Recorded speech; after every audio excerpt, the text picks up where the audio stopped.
Hello friend, मी आज तुम्हाला recipe सांगणार आहे। यामध्ये तुम्हाला पनीरचे सगळं साहित्य पण दाखवले जाईल आणि पनीरची साधी सोपी रेसिपी तुम्ही पाहाल। यामध्ये लागणारं साहित्य पुढीलप्रमाणे: पनीरचे पीस करून घ्यायचे छोटे छोटे, जसे की तुम्हाला व्हिडिओमध्ये दिसत आहेत त्या प्रकारे पनीरचे काप करून घ्यायचे आहेत। त्यानंतर आपल्याला लागणार आहे कांदाही कट करून घ्यायचा।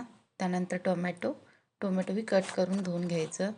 लसूण घ्यायचा। त्यानंतर पनीर मसाला घ्यायचा, त्यानंतर वाटाणा आपल्याला लागणार आहे। मॅपको असेल तर शिजवायला नाही लागणार, आणि जर मार्केटमधून आणला असेल तर तो शिजवावा लागेल। त्यानंतर तीळ आणि जिरे गरम करून घ्यायचं। त्यानंतर आलं आणि खोबरंही थोडंसं गरम करून घ्यायचं, म्हणजे बारीक होतं। त्यानंतर कांदा आपण तेलात टाकून परतून घ्यायचा आहे। कांदा भाजत आला की त्यामध्ये टोमॅटो घालायचं। टोमॅटोही भाजायचं, ह्यासाठी आपल्याला 10 मिनटं वेळ लागेल। हे सगळं पटकन भाजावं ह्यासाठी आपण त्यामध्ये थोडंसं मीठ ॲड करायचं आहे।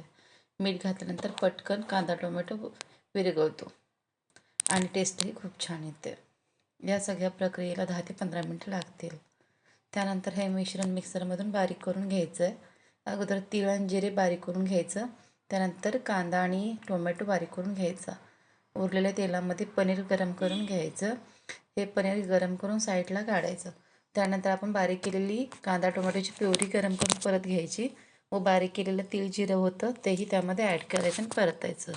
हे सगळं मिश्रण परतून झालं की लाल तिखट कोल्हापुरी मसाला त्यामध्ये ॲड करायचा व थोडेसे पाणी घालून ते शिजवून घ्यायचं।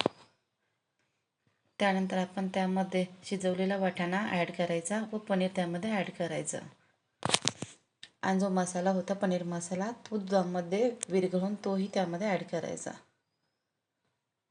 तयार आहे आपल्या पनीरची भाजी। व्हिडिओ आवडला असेल तर नक्की लाईक करा व चॅनलला सबस्क्राईब करायला विसरू नका। थँक्यू।